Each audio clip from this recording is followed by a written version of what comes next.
Bangladesh Australia সিরিজের শেষ টি-20 আজকে। সেই ম্যাচটায় বাংলাদেশের সম্ভাব্য একাদশ কেমন হতে পারে সেটা কি আপনি জানেন? কারা বাদ পড়ছে? শামীম পাটোয়ারি কি খেলছেন আজকে? আহ আব্দুল গাফফার সাকলান কি তাকে কি রাখা হবে, নাকি অন্য কাউকে ট্রাই করানো যেতে পারে? এটা নিয়ে আজকের ভিডিওটি পুরো দেখার আমন্ত্রণ রইল। প্রথমে আমি স্কোয়াডটা আমার মতে আমি সাজিয়ে নিতে চাই। সেটা হচ্ছে তানজিদ তামিমের সাথে সাইফ হাসানের একটা পার্টনারশিপ থাকবে। 3 নম্বরে খেলবেন সৌম্য সরকার, 4 নম্বরে তাহিদ হৃদয়, 5 নম্বরে খেলতে পারবেন এই জায়গাটিতে আমার কাছে মনে হয় পারভেজ হোসেন ইমন।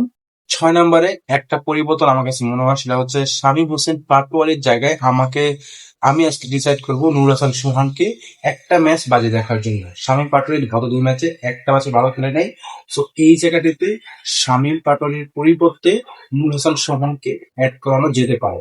নাম্বার 7-এ খেলবেন শেখ মেহেদী Hasan, number 8-এ Nasum Ahmed, number 9-এ Shariful Islam, number 10-এ Nahid Rana, আহ, নাম্বার 11-তে মুস্তাফিজুর রহমান। সো আমার এই একাদশের 3টা পরিবর্তন আমি রাখছি, সেটা হচ্ছে আব্দুল গাফফার সাকলাইন, শামীম হোসেন পাটোয়ারি এবং রিশাদ হোসেন। এই তিনজনকে আমার স্কোয়াড থেকে আমি বাঁচাতে চাই। 3 জনের জায়গায় নূর হাসান সোহান, তারপর হচ্ছে নাসুম, শেখ মাহেদী হাসান, তারপরে হচ্ছে শরীফুল ইসলাম। এই 3জনকে আমি আজকে দলে চাই। এই হোয়াইট ওয়াশ এড়াতে বাংলাদেশ পারবে কি এই হোয়াইট ওয়াশটাকে এড়াতে, নাকি একটা লজ্জা নিয়ে এবারে টি-20 সিরিজটা শেষ করবে?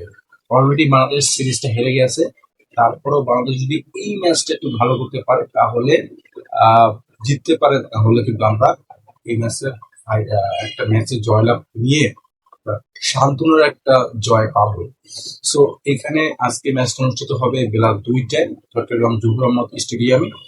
সেখানে গত ম্যাচের স্মৃতি ভুলে গিয়ে, গত ম্যাচে যে আমাদের ভুলগুলো ছিল সেই স্মৃতিগুলো, সেই ভুলগুলো কুত্রিয়ে আমার নতুন করে আজকে যেভাবেই হোক বাংলাদেশকে জিততেই হবে। জিততেই হবে। যদি হেরে যায় আজকে, তাহলে হোয়াইট ওয়াশ বাংলাদেশ হবে এবং এটা বাংলাদেশের জন্য কঠিন লজ্জা। ইন্টারন্যাশনাল ক্রিকেটে বাংলাদেশকে কিন্তু এখন কিন্তু মানুষ অনেক আলোচনা করে যে বাংলাদেশ এখন সমৃদ্ধিশালী দেশ, নিজের দেশের মাটিতে অনেক ভালো একটা পর্যায়ে থাকে সবসময়। সেই জায়গাটিতে সিরিজটা হেরে গেল বাংলাদেশ। একটা কারণ তো অবশ্যই রয়েছে, সেখানে আমি বারবার বলে আসছি আমার গত ভিডিওগুলোতে, যে ঘরের কর্তা যদি কোথাও চলে যায় তখন সেই পরিবারের অবস্থা খুব খারাপ হয়ে যায়। সো এখানে লিটন দাস যদি থাকতেন, একটু গুছানো থাকতো দলটা, আরো একটু ম্যানেজমেন্টে ভালো হইতো, মাঠে ক্রিকেটে ভালো ইম্প্যাক্ট রাখতে পারতেন। যদিও তিনি রয়েছেন টিমের মধ্যেই, টিমের সাথেই রয়েছেন, তারপরেও বলবো যে এই যে ভুলগুলো, সেই ভুলগুলো জানে এত বেশি হতো না। আব্দুল গাফফার সাকলানকে আগের ম্যাচে নামানো আমার কাছে একেবারে বিলাসিতা মনে হয়েছে। প্রথম ম্যাচেও বিলাসিতা মনে হয়েছে। না পারছেন বোলিং, না পারছেন ব্যাটিং, কোনোটাই পারছে না। হ্যাঁ, বোলারকে সেই অলরাউন্ডারকে নেওয়া হয়েছে বাংলাদেশ দলে। সেটা উনি তার ফর্ম দিয়ে, তার খেলা দিয়ে উনি মানুষের মন জয় করতে পারেন।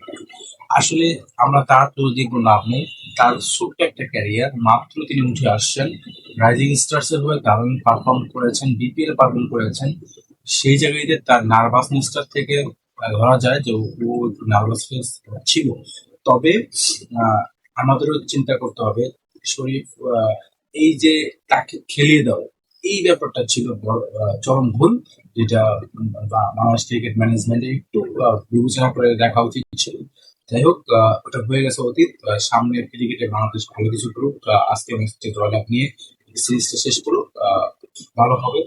ভালো থাকবেন এবং আপনার পছন্দের একাদশ কমেন্টে অবশ্যই জানাবেন।